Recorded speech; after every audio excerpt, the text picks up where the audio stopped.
श्याम सभी मेरे भाइयों को, सभी मेरे साथियों को, सभी मेरी माताओं, सभी मेरी बहनों को जय श्री श्याम। श्री श्याम मोटर व्लॉग में मैं आपका भाई योगेश जांगड़ा आप सभी साथियों का, आप सभी भाइयों का दिल से स्वागत करता हूं। आज फिर लेकर के आए हैं हम एक नई वीडियो, और इस वीडियो में हम जैसे जैसे समय व्यतीत होता रहेगा 2.5-3 मिनट की, 4 मिनट की छोटी छोटी टिप्स डालेंगे, ब्रेक से संबंधित, एसी से संबंधित, और यानी कि गाड़ी टेम्परेचर क्यों उठाती है, उसका मेन कारण क्या होता है, फाउंडेशन होता है आगे का, बॉडी पार्ट से संबंधित छोटी छोटी बातें आपको बताएंगे। सबसे पहले हम बताएंगे ब्रेक के बारे में। भी गाड़ी के हम ब्रेक लगाते हैं तो वो कम क्यों लगते हैं, उसके कई कारण हो जाते हैं। भाई आपको दिखा देता हूँ, जैसे डिस्क सिस्टम होता है। भाई जैसे गाड़ी नई लेकर के आते हैं तो उस समय गाड़ी के अंदर किसी भी तरह की कोई समस्या नहीं होती, लेकिन जैसे जैसे समय व्यतीत होता रहता है तो ब्रेकों में भी दिक्कत आने लग जाती है। वो भी इशू बहुत बड़ा होता है, क्योंकि गाड़ी रनिंग में चलती है तो ब्रेक का होना बहुत जरूरी होता है। आपको बता देता हूँ, या दिखाओ भाई। सबसे पहले जैसे डिस्क पैड वगैरह आती है, डिश आती हैं, सबसे पहले तो इसका मायना रखता है। वैसे हम ध्यान नहीं रखते, 20 या 22 हजार किलोमीटर के ऊपर हमें गाड़ी की डिस्क है उसको बदलवा देना चाहिए। जो आगे का हिस्सा होता है जिसको तवा बोलते हैं, जो मैकेनिकल लैंग्वेज है, यहाँ पर भी जैसे लाइनिंग नहीं होनी चाहिए। आपको दिखा देता हूँ, जूम करके दिखाओ भैया।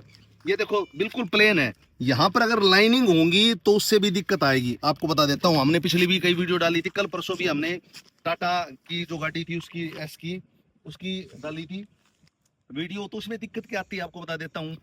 जैसे 20 या 22 हजार किलोमीटर के ऊपर हमें डिस्क को चेंज करवा लेना चाहिए। नई गाड़ी हो चाहे पुरानी गाड़ी हो, इसको चेंज जरूर करवा लेना चाहिए। अगर डिस्क पैड वगैरह घिस जाएंगी तो इस तवे के साथ में वो चिपकेंगी, लगेंगी, लाइनिंग हो जाएंगी, उससे फिर तवे को फेस करवाना पड़ेगा। हमने पहले भी वीडियो डाली थी, तो आपको दिक्कत हो जाएगी।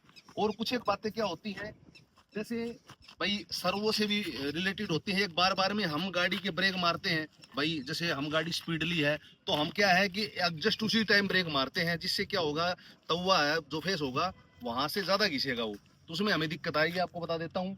और कुछ एक बातें हैं, अभी आपको बोनट खोल करके दिखा देता हूँ। जैसे हमने गाड़ी का भाई बोनट खोल दिया, अब कुछ एक बातें और हैं। भाई आजकल तो जैसे भाई लैपटॉप वगैरह लग के गाड़ी वायरिंग सिस्टम ज्यादा हो गया, तो आपको दिखा देता हूँ।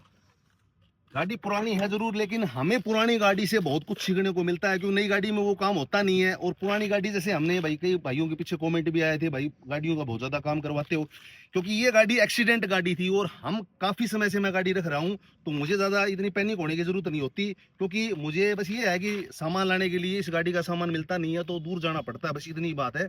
और ज्यादा परेशान होने की किसी भी तरह से कोई जरूरत नहीं होती।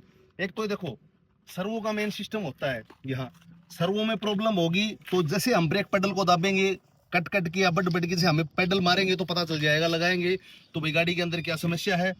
ये मास्टर सिलेंडर होता है, मास्टर सिलेंडर में भी दिक्कत हो सकती है। आपको बता देता हूँ, एक इसका तेल पुराने होने से भी दिक्कत हो जाती है, आपको बता देता हूँ।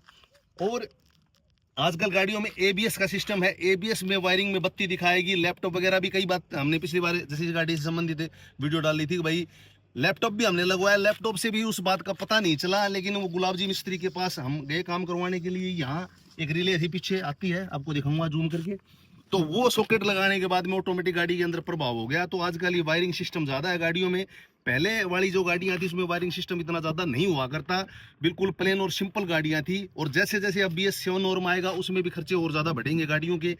ब्रेक से संबंधित ये बातें हो गई, और इसी में ये सिस्टम होता है, ज्यादा कुछ नहीं होता। वो भाई कहीं से जैसे हम भाई गाड़ी डक के ऊपर खड़ी हो, कभी भी भाई हम अलाइनमेंट करवाने जाते हैं या गाड़ी को वॉश करवाने के लिए जाते हैं, तो हमारा भी दायित्व तो ये बनता है कि हम गाड़ी को नीचे से जरूर देखें, भाई डक के नीचे उतर करके अभी गाड़ी के अंदर कोई नमी वगैरह नहीं है, पाइप वगैरह लीकेज नहीं है। और ब्रेक ऑयल कम होता है बार बार में, अगर ये ब्रेक ऑयल है, ब्रेक ऑयल कम होता है तो ये समझो कि कहीं ना कहीं पाइप आपकी लीक है। एसी गर्मी का समय है भाई, एसी गाड़ी कूलिंग कम करती है, उसका कारण आपको मैं बता देता हूँ।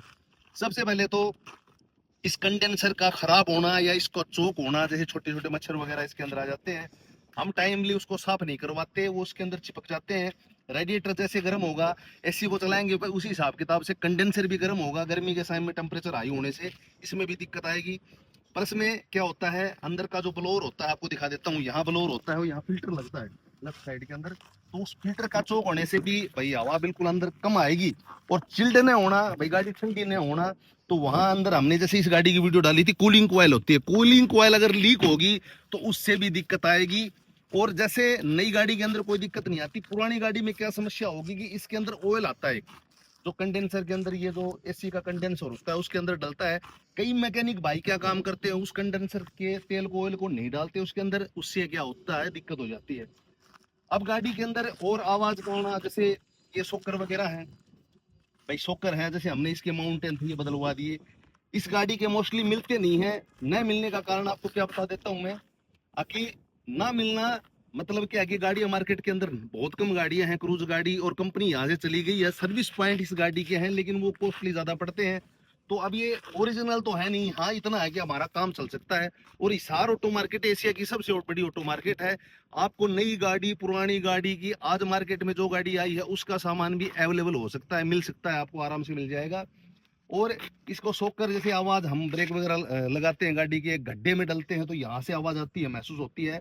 तो इसका मतलब ये समझो कि सोकर लीक हो जाता है। सोकर लीक होने का मतलब क्या होता है, जैसे ये नीचे सोकर की स्प्रिंग होती है, वहां ऑयल आएगा, तेल आएगा, तेल आने से पता चल जाएगा भाई सोकर के अंदर डिफेक्टेड सिस्टम है।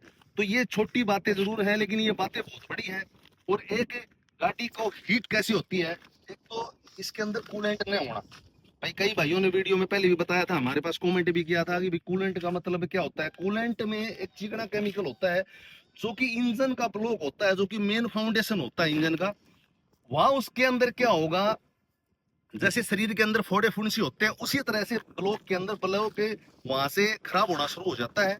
और अगर उसके अंदर कूलेंट होगा तो वो बिल्कुल खराब नहीं होगा। चिकना जो रेशा होता है इसके अंदर कूलेंट के अंदर, वो ब्लॉक के चारों तरफ रेडिएटर के थ्रू घूमता रहेगा। इससे क्या होगा कि बिल्कुल भी ब्लॉक नहीं होगा, यानी कि ब्लॉकेज नहीं है। ये देखो आपको दिखा देता हूँ।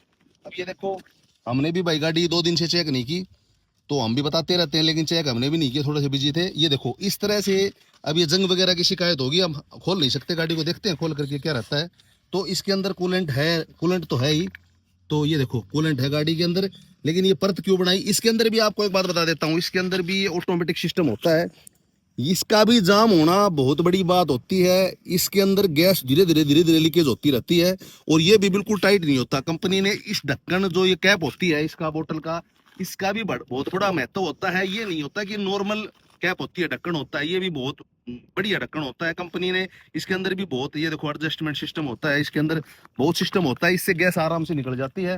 तो गाड़ी के अंदर कूलेंट न होना ये भी बहुत बड़ी बात है। टाइम से सर्विस नहीं करवाना, इससे भी गाड़ी के अंदर भाई गाड़ी हीट होगी, गर्म हो जाती है। क्योंकि अगर चिकनास इंजन का खत्म हो जाएगा, चिकनापन बिल्कुल, गाड़ी सर्विस में ज्यादा चली होगी तो उसके अंदर भी दिक्कत आ जाएगी।